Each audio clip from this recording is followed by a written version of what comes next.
Circuit diagram को देखते पहले कि कौन कौन से सिंबल्स यूज होते हैं। और सर्किट डायग्राम बार बार बनाने के लिए हमें अगर ये बनाना पड़ेगा, ये बैटरी है, ऐसे सेल बनाओगे, ऐसे पॉजिटिव नेगेटिव, फिर बल्ब बनाओगे ऐसे, ठीक है, बहुत टाइम लगने वाला है, ठीक है।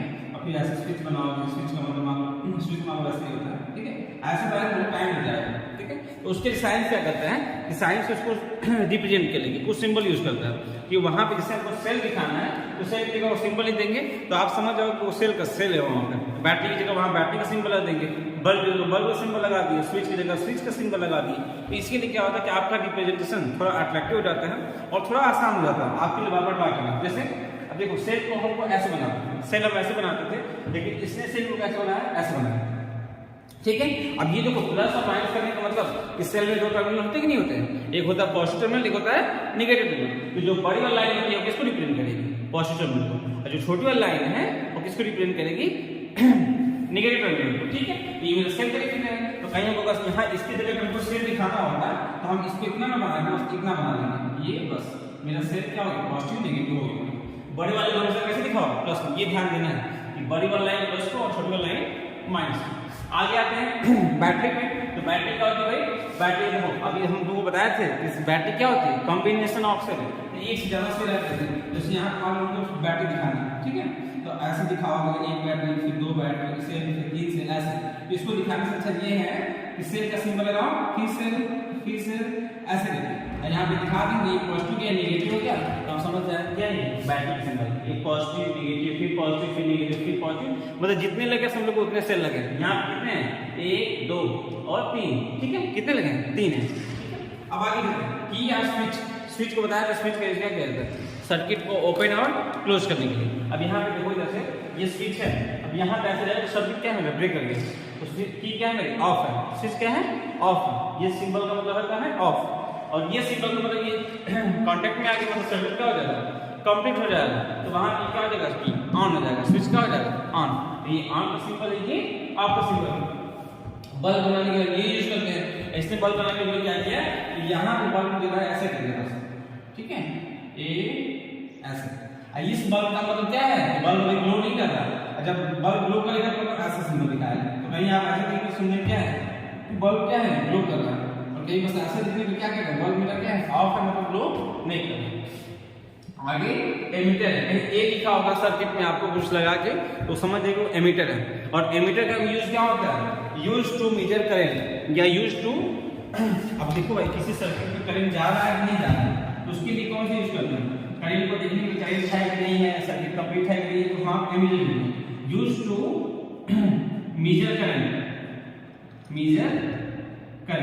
एमीटर का यूज हम यहाँ बता दें, उसको बताएं तो भूल गए होंगे ना, तो भूलना तुम्हारी आदत है, ठीक है। तो यहाँ फिर से बता दें एमीटर का यूज क्या है, एमीटर का सिंबल ये है, और एमीटर का यूज क्या होगा, सर्किट में करंट को चेक करने के लिए, करंट कितना फ्लो कर रहा है, ठीक है। आगे हमें वोल्ट मीटर क्या है, वोल्टेज मेजर करना है, क्या है, वोल्टेज मीटर। वोल्टेज का मतलब इन दोनों के बीच में पोटेंशियल डिफरेंस कितना है, हर बैटरी में लिखा होता है 5 वोल्ट 6 वोल्ट 8 वोल्ट, तो उसका वोल्टेज चेक करने के लिए कौन लिखा होता है, ये वोल्ट मीटर यूज होता है सर्किट में कि कितना वोल्टेज फ्लो कर, कितना वोल्टेज स्ट्रेंथ है उसका, पोटेंशियल डिफरेंस, तो ये भी से शो करते हैं। ये क्या था, सर्किट डायग्राम। अब आगे चलो हीटिंग इफेक्ट ऑफ कुछ चेंजेस के बारे में बात करेंगे कि किसी कंडक्टर से या किसी वायर से, चाहे कोई भी इलेक्ट्रिकल अप्लायंस है, उससे करंट फ्लो होता है तो उसमें कुछ चेंजेस आते हैं, ठीक है। जैसे देखते हो कुछ जैसे इलेक्ट्रिसिटी चलते कुछ चीज़ से हमारा बल्ब मेरा ग्लो कर रहा है, हीटर मेरा हीट दे रहा है, ठीक है, इंजेक्शन मेरा अलग काम कर रहा है, मोटर मेरा अलग काम कर रहा है, ठीक है, मतलब एक ही इलेक्ट्रिसिटी से अलग अलग तरीके के एप्लीकेशन हमें मिल रहे हैं, ठीक है। तो उसी में एक एप्लीकेशन में रहा है हीटिंग इफेक्ट ऑफ करंट, कि करंट की वजह से कोई चीज़ हीट कैसे करता है, ठीक है, कि किसी चीज़ में करंट फ्लो करता है अगर तो वो चीज़ हीट क्यों करे। जैसे तुम्हारा सोच रहे जो तुम्हारे घर का जो हीटर होता है, हीटर यूज करते हैं जो खाना बनाने के लिए हम, चाहे तुम्हारा जो रूम हीटर है, अब उसमें ऐसा क्या होता है कि उसके चलते उसमें इलेक्ट्रिसिटी फ्लो करती है तो चमकता कम है लेकिन उसमें हीट ज़्यादा निकलती है, तो ऐसा क्या होता है, ठीक है। ऐसे एक इफेक्ट आएगा आपको आपके सिलेबस में नहीं दिया है, लाइटिंग इफेक्ट ऑफ करंट। तो लाइटिंग इफेक्ट ऑफ करंट मतलब किस करंट से पास होगी तो ग्लो करेगा, जैसे मेरा बल्ब हो गया, इलेक्ट्रिक बल्ब हो गया, ठीक है। सेम इसी कंडीशंस में हम आगे अपना मेरा अगला टॉपिक देखने आ रहे हैं, हीटिंग इफेक्ट ऑफ करंट। अब देखो भाई इसमें होता क्या है, हीटिंग इफेक्ट ऑफ करंट मतलब when an electric current flows through a conductor, some of its gas converted into heat energy this is called heating effect of current. बोला है जैसे किसी कंडक्टर से जब इलेक्ट्रिक करंट पास करता है तो कुछ पार्ट इसका हीट जनरेट करने में खर्च हो जाता है, ठीक है, कुछ पार्ट इसका हीट जनरेट करने में खर्च हो जाता है। बताओ कुछ उसमें से इलेक्ट्रिसिटी पास होगी लेकिन उसका टेम्परेचर कुछ बढ़ जाएगा और इसमें कुछ इलेक्ट्रिसिटी खर्च हो जाती है और इसी को हम बोलते हैं हीटिंग इफेक्ट ऑफ करंट। अब ये बोला कि ये कैसे होता है, तो पहले देखो इस पे किस पे डिपेंड कर रहा है। It depends on resistance, length and thickness of conductor used. अब बोला कि किस पे डिपेंड करेगा, जो कंडक्टर आप यूज किए उसके लेंथ पे, उसके थिकनेस पे या उसका मेनली रेजिस्टेंस कितना है उस पर डिपेंड करता है। अब देखो आप समझो रेजिस्टेंस कौन सा वर्ड आ गया, तो रेजिस्टेंस आपके सिलेबस में नहीं है लेकिन हमको समझा दें, ठीक है, कि रेजिस्टेंस क्या होता है। Property of material to oppose the flow of current is called resistance. अब तुम ऐसे सोचने की जैसे मान लो हम दौड़ रहे हैं, ठीक है, मान ली हम दौड़ रहे हैं और उधर से कोई हमको रोक रहा है, कोई रोक रहा है तो कोई आदमी रोक रहा है, चाहे मान लो कोई हवा रोक रहा है, ठीक है, तो हम अगर इधर से इधर दौड़ रहे हैं और हवा उधर से उधर रोक रही है, हमको रोक रही है उधर बढ़ने से, तो हवा मेरे लिए क्या काम करेगी, रेजिस्टेंस से काम करेगी। क्या काम करेगी, रेजिस्टेंस से काम करेगी। तो मान लो बहुत लोग एक ही साथ चले, ठीक है, अगर हवा नॉर्मल है सब स्मूथली दौड़ते रहेंगे, रन करते रहेंगे, लेकिन अगर हवा ज्यादा आ जाएगी तो पीछे से क्या लेंगे, लोग एक ही जगह इकट्ठे हो जाएंगे, मतलब ज्यादा आगे तक बढ़ नहीं पाएंगे। तो ऐसे सोचो यहाँ कि कंडक्टर में भी क्या होती है, एक प्रॉपर्टी होती है, कुछ कंडक्टर्स में एक प्रॉपर्टी होती है, क्या करते हैं, वो करंट के फ्लो को रोकते हैं, और जो ये प्रॉपर्टी होती है जो करंट के फ्लो को रोकते हैं उसी को हम क्या बोलते हैं, रेजिस्टेंस बोलते हैं। ऐसी प्रॉपर्टी जिसकी वजह से क्या होता है, करंट का फ्लो क्या होता है, रुकता है, उसको हम क्या बोलते हैं, रेजिस्टेंस बोलते हैं। Property of material to oppose the flow of current is called resistance. अब आगे देखो, अब समझ यहाँ जैसे ये मेरा कंडक्टर है, ठीक है, अब यहाँ से करंट गया, करंट कम तो क्या चार्ज है, अगर इसमें से देखो इसका रेजिस्टेंस अगर हाई है, इस कंडक्टर क्या है रेजिस्टेंस हाई, तो हाई होगा तो क्या करेगा, करंट को रोकेगा, मतलब इसमें से जो चार्ज फ्लो करेंगे उनको क्या करेगा, इनको रोकेगा, मतलब उतनी आसानी से आगे बढ़ने नहीं देगा। ये देखो ज्यादा संख्या क्या हो जाएगी, यही इकट्ठा हो जाएगा, तो तुम ऐसे सोचो ज्यादा जहाँ पे लोग इकट्ठे हो जाते हैं वहाँ पे कुछ गर्मी हो जाती कि नहीं हो जाती है ना। तो सिर्फ ऐसा यहाँ पे कि ज्यादा इलेक्ट्रॉन एक जगह हो जाते हैं, ज्यादा चार्ज एक जगह होता है, तो कोलिजन होता है आपस में, और कोलिजन होगा तो उसके चलते क्या होती है, हीट जनरेट होती है। कोलिजन चलते क्या जनरेट होती है, हीट जनरेट होती है। इसकी वजह से इसका टेम्परेचर क्या हो जाता है, बढ़ जाता है, और टेम्परेचर बढ़ जाएगा इसी वजह से क्या गिरेगा, हीट निकलेगा, ठीक है, ये हीट इसकी वजह से। और किसकी वजह से हुआ है, क्योंकि इसका रेजिस्टेंस क्या था, हाई था, और वहीं यहाँ पे देखो इसका रेजिस्टेंस कम है, तो यहाँ से चार्ज आया, इलेक्ट्रॉन से आया इसके थ्रू, अब पास को देखो इसमें रेजिस्टेंस है, देखो रेजिस्टेंस हर कंडक्टर में किसी में कम होगा किसी में ज्यादा होगा, तो इसमें भी रेजिस्टेंस है, लेकिन इसमें इसकी कंपेयर में कम है, इसलिए चार्ज आसानी से फ्लो करते हुए आगे चल जाते हैं, ज्यादा कोलिजन नहीं हो पाता है, इसकी वजह से इसका टेम्परेचर कम ग्लो करता है। जैसे जो अब मान तुम्हारा बल्ब है, अब बल्ब जलता है तो कुछ समय उसको टच करते कुछ तो गर्म हो ही जाता है जी, तो वो होगा कुछ देर बाद उसमें आएगा, लेकिन हीटर के तार जैसा गर्म नहीं हो जाएगा, नाइक्रोम का जो तार तुम्हारा जो ये इस्त्री होती है उसके जैसा नहीं हो जाएगा, ठीक है, जो मेरा प्रेस होता है उसकी उतना उसका टेम्परेचर नहीं बढ़ पाएगा। अगर रेजिस्टेंस हाई होगा तो उसका हीट क्या करेगा, ज्यादा बढ़ेगा, अगर रेजिस्टेंस कम है तो हीट क्या करेगा, कम बढ़ेगा। तो इसीलिए हम ऐसे जो अप्लायंसेस हैं जो इलेक्ट्रिसिटी में यूज करते हैं, अब तो मान लो मेरा प्रेस हो गया, चाहे मेरा हीटर हो गया, चाहे मेरा बल्ब, ये सब इन सब चीज़ों में इन्हीं का यूज करते हैं, क्योंकि इनका रेजिस्टेंस ज़्यादा होगा तो इनका टेम्परेचर ज़्यादा बढ़ेगा, और टेम्परेचर ज़्यादा बढ़ेगा तो वो हीट प्रोड्यूस करेंगे, और उसी प्रॉपर्टी को क्या बोलते हैं, हीटिंग इफेक्ट ऑफ करंट, ठीक है।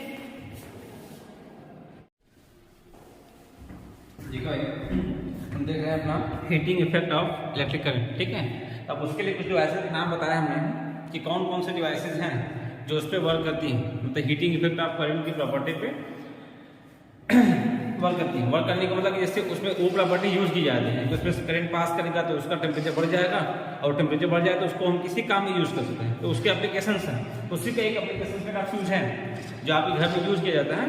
तो फ्यूज में क्या होता है, देखो अब आप उसके डिफिनेशन लिख रहे हैं, बस समझा दे रहे हैं। देखो फ्यूज में क्या वायर होता है, ठीक है, और वायर क्या होता है, एक फिक्स मेल्टिंग पॉइंट होता है। मेल्टिंग पॉइंट का मतलब जानते हो कि कोई चीज जिस पे मेल्ट कर जाए, मेल्ट करने के मतलब गल जाती है, ठीक है। अब देखो जी, जैसे मान लो उसमें से टेम्परेचर गया, जैसे मान लो हम कोई फ्यूज बनाया है, ये मेरे घर का फ्यूज है और ये मेरे घर में फ्रिज है, एसी है, टीवी लगी हुई है, ठीक है। तो हमको ये आइडिया है कि अगर 50 एमपीए से ज्यादा करंट मेरे घर में गया, 50 एमपीए से ज्यादा करंट मेरे घर में गया तो मेरे घर को नुकसान पहुंचेगा। नुकसान करेगा तो कोई जो मेरे इलेक्ट्रिक अप्लायंसेस हैं उनको जला देगा, उनको नुकसान करेगा, ठीक है।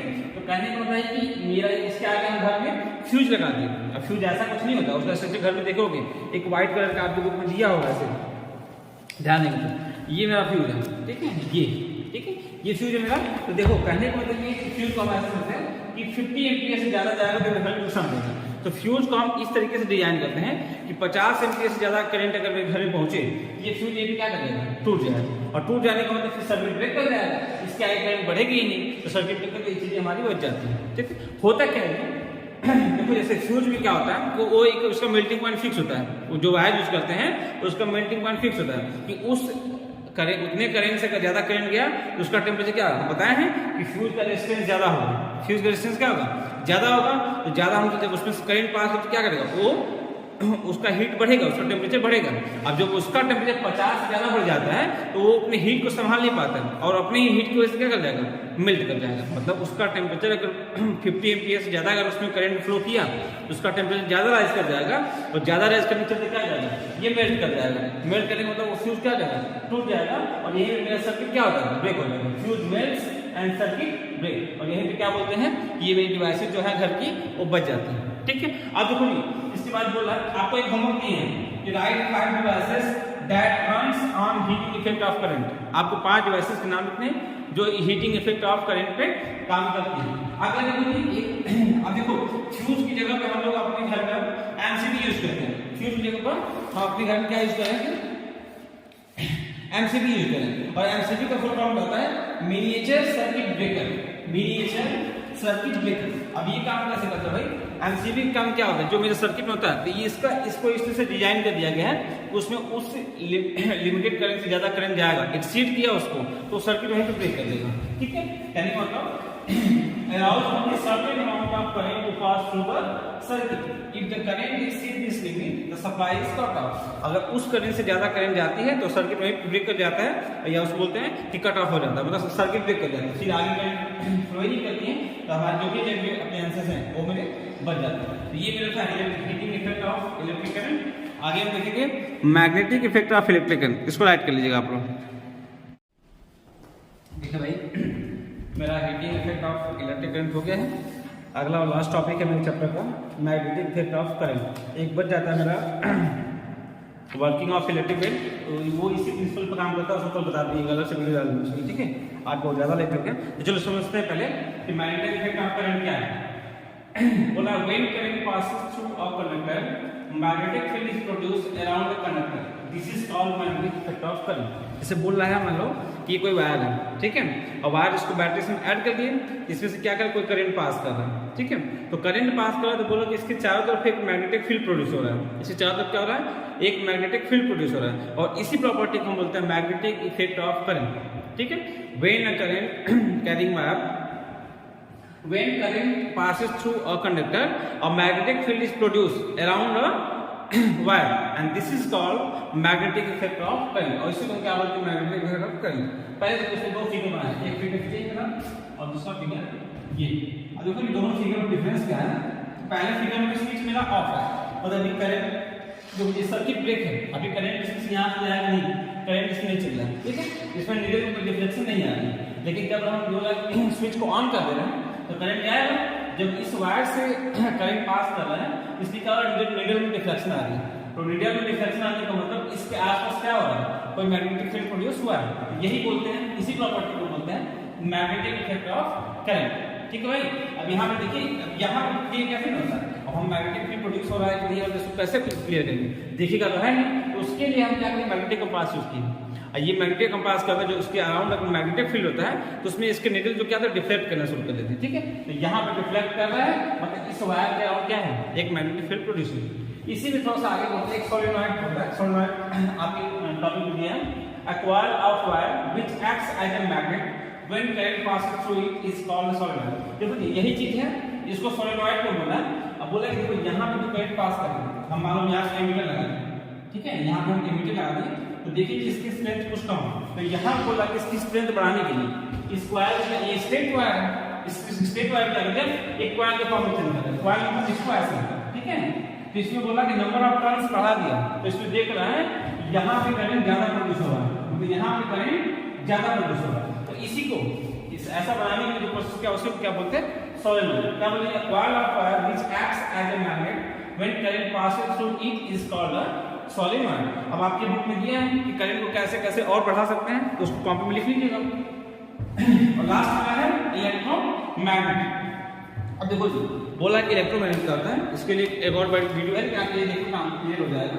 बोला कि जैसे मान लो ये आयरन का रॉड है, ये आयरन का रॉड है, तो बोला कि जब इसके चारों तरफ क्या करें, वायर को लपेटो, इसके चारों तरफ क्या करो, वायर को लपेटो, और वायर क्या करो, बैटरी से ऐड कर दो।